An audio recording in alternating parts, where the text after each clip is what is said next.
The Midnight Meeting of the Forest Friends. In the heart of the whispering woods, where the trees stood tall and the moonlight danced through the leaves, a secret meeting was about to take place. Every night, when the world grew quiet, the animals of the forest would gather to share stories and solve problems together. One particular night, a little fox named Finn arrived with a worried look on his face. His orange fur gleamed under the moonlight, but his usual playful energy was missing. The wise old owl, Athena, noticed right away and hooted gently. "What troubles you, young Finn?" she asked from her perch on a low branch. "It's the river," Finn said, his voice trembling. "It's shrinking. I went to get a drink today, and there was barely enough water for me." The animals gasped. The river was their lifeline, providing water and food for everyone in the forest. Before Athena could reply, Benny the beaver spoke up. "That's odd.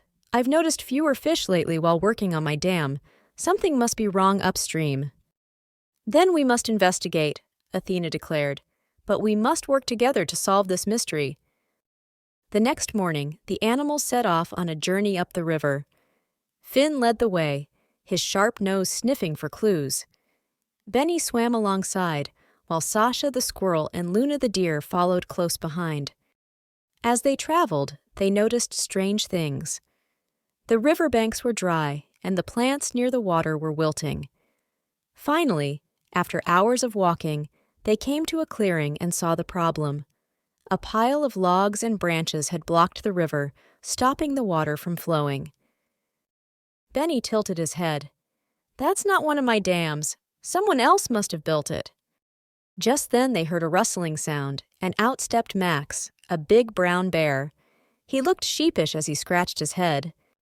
Hi everyone," Max said. "I built that pile. I thought it might make a good fishing spot, but I didn't mean to stop the water."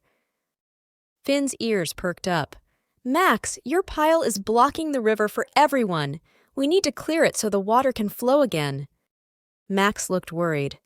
"I didn't realize. I'm sorry. Can I help fix it?" Athena nodded. "Of course, Max. Together, we can solve this."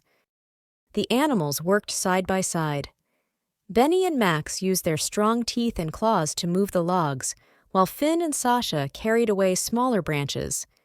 Luna helped by pulling heavy vines out of the way. Even Athena swooped down to lend a wing now and then. After hours of hard work, the river began to flow freely again. Water rushed over the rocks, and the animals cheered as they saw fish jumping happily in the clear, sparkling water. Max looked at the group with gratitude. "Thank you for helping me fix my mistake. I'll be more careful in the future." Athena smiled. "That's the spirit, Max. We all make mistakes, but what matters is fixing them and learning from them." That evening, the forest friends gathered by the now full river to celebrate. The moon smiled down on them, and the trees swayed gently in the breeze, as if to applaud their teamwork.